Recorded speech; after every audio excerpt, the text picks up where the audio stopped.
Vous appréciez nos vidéos, nos contenus, nos idées? Alors, pensez à vous abonner et à liker les amis.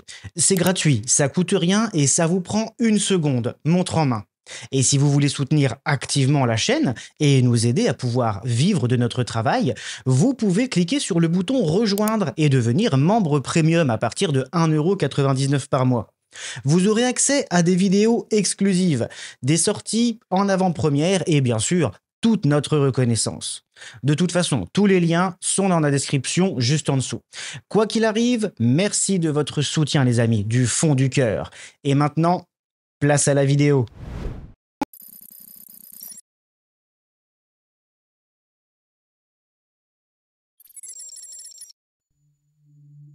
Il est un fait admis, observable et difficilement réfutable que notre espèce, l'Homo sapiens sapiens, est à part du reste des espèces vivantes de notre planète.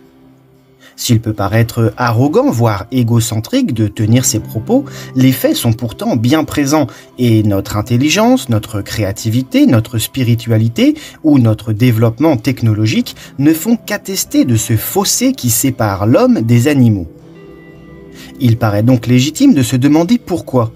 Pourquoi est-ce l'homme qui domestique les autres espèces animales? Pourquoi est-ce l'homme qui maîtrise l'agriculture? Et pourquoi est-ce l'homme qui domine par son développement l'ensemble de cette planète? Aujourd'hui, au début du XXIe siècle, il semble admis que la réponse à cette question se trouve dans la vision scientifique officielle, l'évolutionnisme, hérité de la grande vision darwinienne, attestant que la vie poursuit une évolution et une complexification, amenant sur des milliards d'années des êtres simples et unicellulaires à devenir des individus complexes. Pour simplifier au maximum cette grande idée, cela expliquerait comment des bactéries primitives ont conduit au fil du temps et des aléas de la vie jusqu'à l'espèce humaine. Mais cette vision évolutionniste de la vie ne fut pas toujours la norme dans l'idéologie des peuples. Il y a encore seulement quelques siècles, la grande vision religieuse monothéiste affirmait que l'espèce humaine ne devait son statut supérieur qu'à la volonté créatrice d'un Dieu unique. Ce dernier ayant créé l'homme à son image, il était donc logique que l'humanité soit différente des autres espèces vivantes et qu'elle exerce sur elle une certaine forme de domination. Ces deux grandes visions de la vie et surtout de l'humanité et de son apparition sont encore aujourd'hui les plus répandues, bataillant de part et d'autre afin de tenter d'imposer leurs idées comme une vérité absolue, sans pour autant parvenir à pouvoir prouver de façon irréfutable la véracité de leurs propos. Pourtant, il existe au sein de ce conflit idéologique, au milieu de cette dualité binaire, une voie du milieu, une sorte de pensée fusionnelle regroupant de façon factuelle ces deux grands courants de pensée. Il s'agit du néo-évémérisme. Popularisé à la fin des années 2000 en Amérique du Nord, puis dans les années 2010 en Europe, avec la série documentaire à succès Alien Theory, le néo-évémérisme tire ses sources de l'évémérisme, un courant de pensée de l'Antiquité attestant que les dieux et héros de la mythologie étaient des êtres humains réels, ayant été divinisés après leur mort, faisant disparaître totalement la notion de créature divine supérieure. Le néo-évémérisme, pour sa part, inclut dans son idéologie le fait que les dieux antiques étaient des êtres exogènes humanoïdes, des extraterrestres venus sur notre planète pour X raisons et ayant eu un impact direct et extrêmement fort sur notre espèce, notre développement et notre histoire. Si cette idée de voyageurs planétaires venant sur Terre et étant à la base de nos plus anciens mythes et légendes peut prêter à sourire, vous allez pouvoir constater par vous-même qu'il n'en est rien et que les traces factuelles, peintures, gravures, textes antiques ou représentations diverses ne font qu'appuyer très fortement cette idéologie. Pour toutes celles et ceux dont le terme extraterrestre provoquerait une réaction zygomatique et une envie soudaine de moquerie, voire de dénigrement face à cette idée aujourd'hui considérée comme alternative, je tiens juste à rappeler que, par définition, le Dieu créateur de toutes les religions monothéistes est littéralement extraterrestre. De fait, cet être de caractère divin ne vit pas sur Terre, il l'a créé, ainsi que toute chose en ce monde, matière, êtres vivants et même la planète Terre en elle-même. Il est donc par définition un dieu extraterrestre, littéralement en dehors de la Terre. Ce petit aparté permet notamment de replacer les conditions d'admission idéologique concernant les différentes visions possibles. Car si le fait de penser ou juste de se demander si les dieux antiques ne pourraient pas être exogènes, issus de civilisations extérieures à notre planète, peut parfois faire passer ceux qui s'interrogent pour des simples d'esprit, il paraît intéressant de rappeler que, en ce début de 21e siècle, plus de 4 milliards de personnes dans le monde, toutes religions monothéistes confondues, croient que le Dieu unique, créateur de toutes choses en ce monde, est extraterrestre. Alors c'est sûr que, dit comme ça, on se sent déjà moins seul. Le néo-évémérisme repose donc principalement sur la théorie des anciens astronautes, une idée selon laquelle les anciens dieux antiques, des plus grandes civilisations passées et disparues, étaient en réalité des êtres humanoïdes venus d'autres planètes, d'autres mondes. Si l'on se penche sur cette idée et que l'on recherche les éventuelles traces physiques, factuelles, qui pourraient tendre vers une affirmation de celle-ci, on constate que des peintures rupestres aux textes les plus anciens, en passant par des tableaux du Moyen-Âge ou des statuettes d'Asie, les signes pouvant nous indiquer que nos dieux antiques étaient bel et bien venus d'ailleurs sont légion. Les grottes et parois rocheuses du monde entier regorgent de représentations préhistoriques humanoïdes très particulières, arborant des apparats, des tenues ou des morphologies, se distinguant nettement des représentations communes des hommes de ces époques. En Afrique du Nord, la cité troglodyte de Séphar dans le Sahara présente des milliers de peintures rupestres datées à plus de 12 000 ans. Parmi ces œuvres du Paléolithique se trouve notamment la représentation d'un être humanoïde communément appelé le Grand Dieu. Cette peinture de plus de 6 mètres de haut nous offre une représentation très particulière d'un être humanoïde bien différent des autres humains visibles sur ces fresques préhistoriques. Le grand dieu de Tassili arbore en effet des sortes de cornes ou d'antennes sur le dessus de sa tête ressemblant à un casque, mais surtout on peut voir des humains beaucoup plus petits représentés face à lui en position de prière ou de demande. Face à une telle image, et avec notre regard moderne, difficile de ne pas y voir la scène d'un culte humain d'une créature venue d'un autre monde. Mais le grand Dieu n'est pas la seule représentation rupestre étrange de la cité troglodyte de Séphar. Qui ne connaît pas cette image ? Il s'agit du désormais célèbre Martien du Sahara, un humanoïde distinct mais dont la tenue vestimentaire et surtout la tête spécifique font clairement penser à une combinaison spatiale, identique à celle portée aujourd'hui par les astronautes.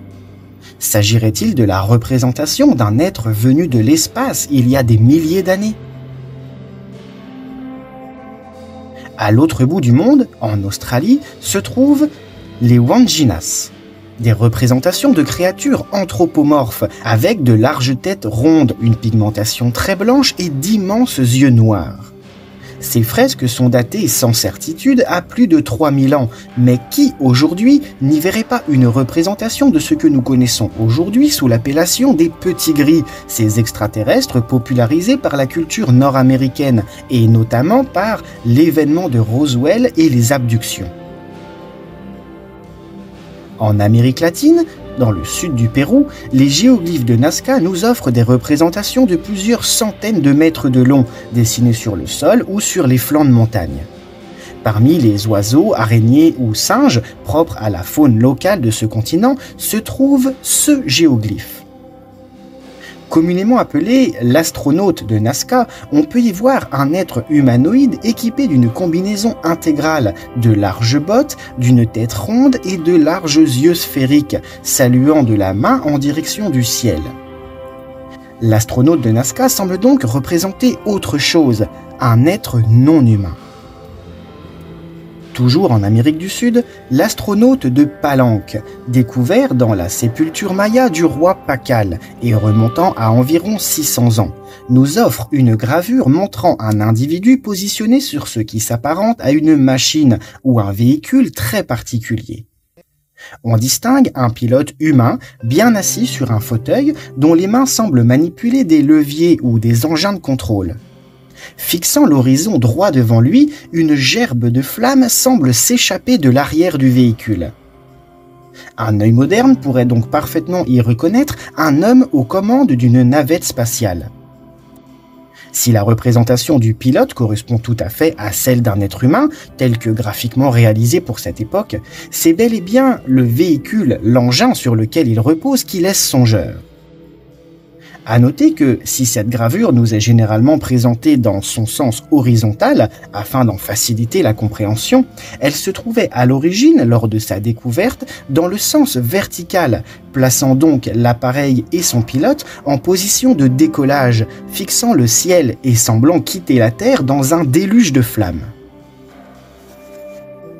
Temporellement beaucoup plus proche de nous en Serbie, sur la fresque de Visoki Dekani, datant de 1350 et représentant la crucifixion. On distingue clairement une course-poursuite entre deux aéronefs situés dans les coins supérieurs de la scène. Deux individus placés dans des engins volants semblent se poursuivre. L'individu de droite, celui qui semble pourchasser, est retourné et regarde derrière lui en direction du premier engin volant, lui-même situé à gauche et semblant donc le pourchasser. Si cette représentation pourrait être assimilée à la présence d'anges ou de créatures divines, on notera tout de même que leur apparence est clairement celle d'êtres humains, sans aucune des caractéristiques propres aux représentations angéliques ou démoniaques, telles que les auréoles, les ailes, les cornes ou la queue. Il semble donc que ces deux engins volants, ces deux aéronefs, soient dirigés et contrôlés par des humains, et c'est bel et bien la présence de ces appareils volants, de cette technologie, qui est anachronique et soulève bien des questions. À plus de 9000 km de là, au Japon, se trouvent les légendaires statuettes d'Ogu. Ces petites figurines anthropomorphes d'une vingtaine de centimètres de haut, réalisées le plus souvent en terre cuite, datent de 3000 à 500 ans avant Jésus-Christ. Si l'on peut distinctement y voir une représentation humanoïde, c'est encore une fois le style et les caractéristiques morphologiques de ces statuettes qui semblent particuliers. Les bras et les jambes des dogu sont très courts, avec des extrémités étroites. La tête, généralement ornée de casques ou d'apparats, abrite des yeux globuleux énormes, parfois fendus d'un simple trait, rappelant les yeux des batraciens ou des reptiles. Le corps des statuettes d'Ogu semble intégralement recouvert d'une sorte de combinaison épaisse, couverte de motifs géométriques complexes et fermée au niveau du col, des poignets et des chevilles, avec des marquages très nets sous les épaules et en haut des cuisses, faisant penser à une combinaison spatiale portée pour protéger l'intégralité du corps. Si aujourd'hui l'image de ces statuettes d'Ogu peut nous faire penser à de petits robots, serait-il possible que ces représentations, vieilles de plusieurs millénaires, puissent être le souvenir de visiteurs extraterrestres ? Toutes ces fresques, peintures, représentations et gravures ne sont qu'une infime partie de ce que notre planète abrite comme vestiges historiques, pouvant laisser croire que nos ancêtres des civilisations passées ont côtoyé des individus venant d'un autre monde. Mais toutes ces traces visuelles sont par définition interprétables par chacun, et donc chacun pourra en définitive y voir ce qu'il veut et y attribuer le message qu'il entend. Il pourrait donc tout à fait s'agir de dieux imaginaires, de créatures inventées, d'anges ou de simples créations artistiques. L'une des choses qui différencie l'humanité des autres espèces vivantes de notre planète est notamment l'écriture. Cette capacité à inscrire sur différents supports physiques des caractères spécifiques pouvant être lus et déchiffrés par d'autres individus et permettant de transmettre une histoire, des connaissances ou des informations. C'est d'ailleurs l'invention de l'écriture qui détermine le début de ce que nous appelons aujourd'hui l'histoire de la préhistoire, puisque par définition, l'histoire humaine commence avec les premiers textes écrits, les premières traces physiques permettant de léguer aux générations futures une partie du passé, des connaissances, du savoir. Et si les textes peuvent également être soumis à interprétation dans leur sens ou leurs analyses, ils sont nettement plus précis et généralement sans équivoque quant aux messages et aux idées transmises. Qu'elles soient cunéiformes, hiéroglyphiques, sanskrit, logosyllabiques ou autres, l'écriture permet d'assimiler un mot ou une image à une idée précise, à un terme. Le néo-évémérisme va notamment pouvoir trouver dans les textes antiques, dans les écrits fondateurs de notre histoire, des sources et des informations bien plus parlantes et précises que toutes les images des bas-reliefs et autres peintures rupestres de la planète. Car si les yeux peuvent voir différemment, les mots, eux, gardent tout leur sens. Si la théorie des anciens astronautes est juste et que les dieux fondateurs de nos plus anciennes civilisations étaient bel et bien des êtres exogènes venus d'une autre planète, si ces dieux extraterrestres ont bel et bien créé notre civilisation, notre espèce et notre histoire, il semblerait donc logique de chercher dans les plus anciens textes de notre espèce les premiers écrits de l'histoire afin de déterminer si oui ou non la présence de ces créatures particulières est mentionnée et si l'on peut trouver une éventuelle origine à ces êtres. Les plus anciennes traces écrites de l'humanité remontent à environ 6000 ans en Mésopotamie, dans le sud de l'actuel Irak, avec l'émergence aussi soudaine que complète de la grande et illustre civilisation sumérienne. Ces textes cunéiformes, gravés sur des tablettes d'argile, ont été découverts durant la première moitié du XIXe siècle. Ces écrits multimillénaires, dont la calligraphie, les idées fondatrices et même les racines furent transmises aux civilisations mésopotamiennes qui ont suivi, assyriens, akkadiens et babyloniens, nous offrent un éventail colossal de sujets et de thèmes abordés, allant de la simple comptabilité agricole aux textes législatifs, en passant bien évidemment par les visions spirituelles et religieuses de la création du monde et de notre espèce. Les traductions et interprétations de ces premiers textes de l'humanité nous offrent une vision de nos origines bien différente de celle communément admise aujourd'hui, bien qu'ayant fortement inspiré les textes fondateurs des trois grandes religions monothéistes. Les tablettes de la création, une série de 7 tablettes babyloniennes, directement inspirées de la mythologie sumérienne, nous offrent une vision précise, complète et extrêmement détaillée des origines de notre système solaire, de notre planète et même de notre espèce.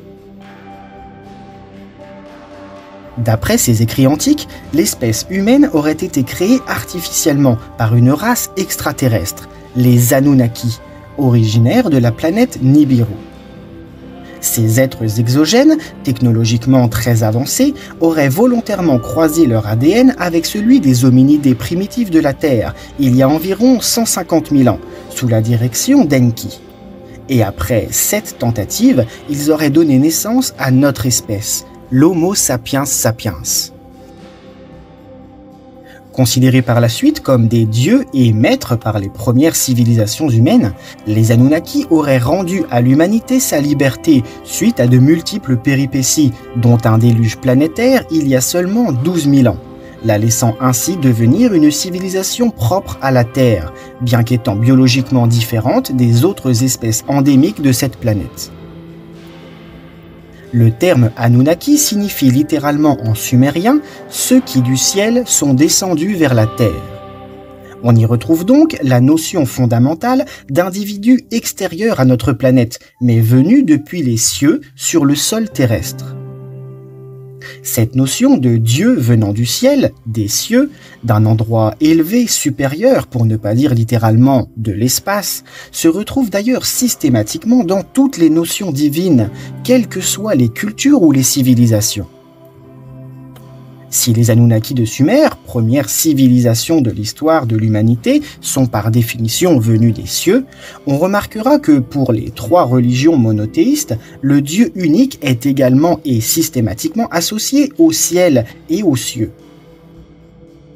Ces apparitions se sont toujours faites et ont toujours été représentées comme venant du ciel, et les envoyés de Dieu, anges ou messagers, descendent toujours du ciel, que ce soit par l'intermédiaire de leurs ailes ou de chars volants, à l'image de la vision d'Ézéchiel dans l'Ancien Testament, qui témoignera de la venue sur terre depuis les cieux d'un char contenant des roues à l'intérieur d'autres roues, émettant une lumière éblouissante et crachant une gerbe de flammes. De la même façon, les anges, messagers de Dieu, ainsi que les apparitions divines, interviennent toujours depuis le ciel, donc venus d'en haut, de l'espace. Dans la civilisation égyptienne, le dieu Ra, créateur de l'univers, voyageait dans le ciel à bord d'une barque solaire, afin de faire apparaître le soleil chaque matin à l'est et de le guider vers l'ouest où il se couchait. Chez les Grecs, Hélios, dieu du soleil, est généralement représenté chevauchant un char solaire traversant le ciel. Il en est de même pour la mythologie nordique, où la déesse Sol conduit un char volant tiré par 2 chevaux. En Inde, l'une des plus anciennes civilisations polythéistes, les dieux se déplaçaient à bord de vaisseaux volants, les Vimanas. Ces véritables forteresses aériennes leur permettaient de voyager sur Terre, mais ils leur servaient également de lieu de vie et de palais temporaires. Des plans et des descriptions extrêmement précis ont été retrouvés dans les textes sanscrits antiques, et notamment dans le Mahabharata hindou. Les dieux antiques, quelles que soient les civilisations ou les âges, sont donc toujours associés aux cieux, au monde d'en haut, à ce qui se trouve au-dessus de la terre. Mais ne pourrait-on pas voir dans cette image céleste du divin la source même de leur localisation, de leurs origines? Car si les dieux antiques étaient bel et bien des êtres physiques, réels, ayant interagi directement avec les hommes de ces époques, alors cela signifie qu'ils descendaient réellement des cieux, et donc qu'ils venaient bel et bien de l'espace, d'un monde exogène, et donc que ces divinités étaient issues de civilisations extraterrestres. Les vestiges de notre passé nous démontrent avant tout que nous sommes une espèce amnésique, ayant totalement oublié les origines de notre histoire, ne remontant pourtant qu'à quelques milliers d'années. Les questions soulevées par les découvertes et observations directes, qu'il s'agisse de peintures rupestres, de tableaux, de sculptures ou de textes antiques, semblent pourtant nous apporter une vision bien différente de nos origines. Tout semble affirmer que notre espèce, si différente des autres de cette planète, a connu une origine tout aussi particulière, expliquant les raisons de notre différenciation. Le néo-évémérisme pourrait bien détenir une partie de la réponse, en admettant que les dieux antiques, ces êtres si puissants, évolués et venus des cieux, étaient tout simplement issus de civilisations extraterrestres. Mais sommes-nous seulement prêts à le concevoir ?